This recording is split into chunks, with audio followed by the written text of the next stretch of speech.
Eu não sei se você é dessa época, mas eu me lembro que na minha adolescência tinha uma música que dizia o seguinte: romance é romance, amor é amor e um lance é um lance.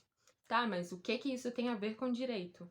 Saber diferenciar o tipo de relacionamento que você está vivendo é muito relevante, afeta a sua vida, não apenas emocional, pessoal, mas também o seu patrimônio. E é por isso que o direito se importa sim com qual tipo de relacionamento você está tendo.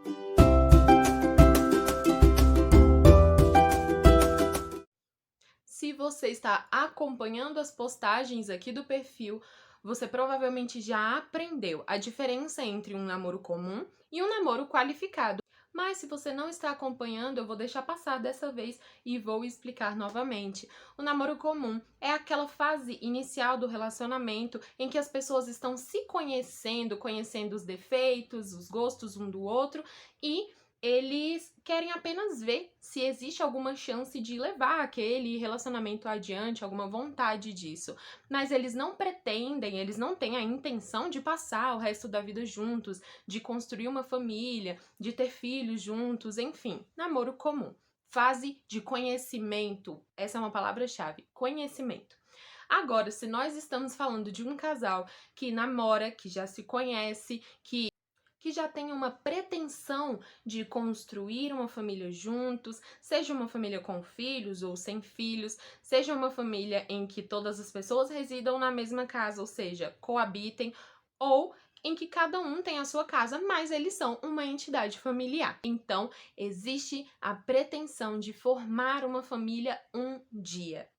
A palavra-chave do namoro qualificado é essa: futuro, tá? Pretensão de formação familiar no futuro. Agora, se nós estamos falando de uma união estável, então existe a pretensão de formação familiar, a vontade, o ânimo de formar família hoje. Então, essas pessoas, esse casal, já vive como família, já se reconhece assim, já se expõe assim socialmente. E por que que é importante saber isso? Qual é a relevância de saber isso? Qual é a diferença que isso vai fazer na sua vida? A diferença é gigantesca, pode acreditar. Porque muitas pessoas vivem um relacionamento em que existe a intenção, né? O ânimo de formar família um dia. E essas pessoas, quando o relacionamento termina, elas entendem que estão em prejuízo porque tinha uma união estável e essa união estável não foi reconhecida. Então, a linha entre o namoro qualificado e a união estável é muito tênue e entender se o seu relacionamento é um namoro ou uma união estável vai influenciar em vários pontos da sua vida. Porque se existe união estável, então existe direito de pensão alimentícia, existe direito, por exemplo, a receber ali uma aposentadoria, a receber herança, né? A partilhar bens. Agora, se é só um namoro, todos esses direitos caem por terra.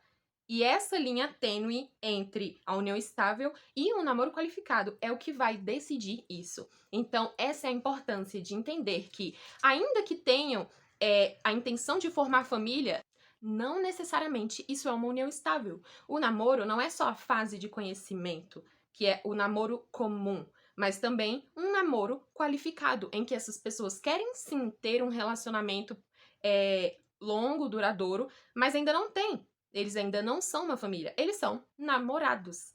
E essa foi a importância, né? Esse foi o fator que impulsionou, né, o STJ, os tribunais superiores, a jurisprudência, a entender que havia necessidade de diferenciar o namoro de alguém que está apenas se conhecendo para um relacionamento mais consistente e que ainda não era uma união estável, mas um namoro qualificado, que não implicava consequências jurídicas. E aqui, gente, eu falo de consequências jurídicas no sentido do direito de família, do direito civil, enfim. Mas em questões da Lei Maria da Penha, né, em caso de medida protetiva, por exemplo, o namoro é sim relevante. Tem uma relevância ali na tipificação do crime, né? Mas no âmbito do direito de família, o namoro e o namoro qualificado não importam. A união estável já tem o mesmo peso, né, ali, as mesmas garantias, os mesmos direitos de um casamento. Então, se o seu namoro pode facilmente ser confundido com uma união estável, é interessante que vocês se resguardem, se isso for necessário, se orientem, conversem sobre isso, para que futuramente, quando vocês não tiverem paciência nem vontade de conversar um com o outro, se isso acontecer, vocês já tenham algo firmado, um acordo firmado feito entre pessoas que se consideravam e que se gostavam e que se queriam bem, e não uma decisão tomada em momentos de raiva ou de desafeto.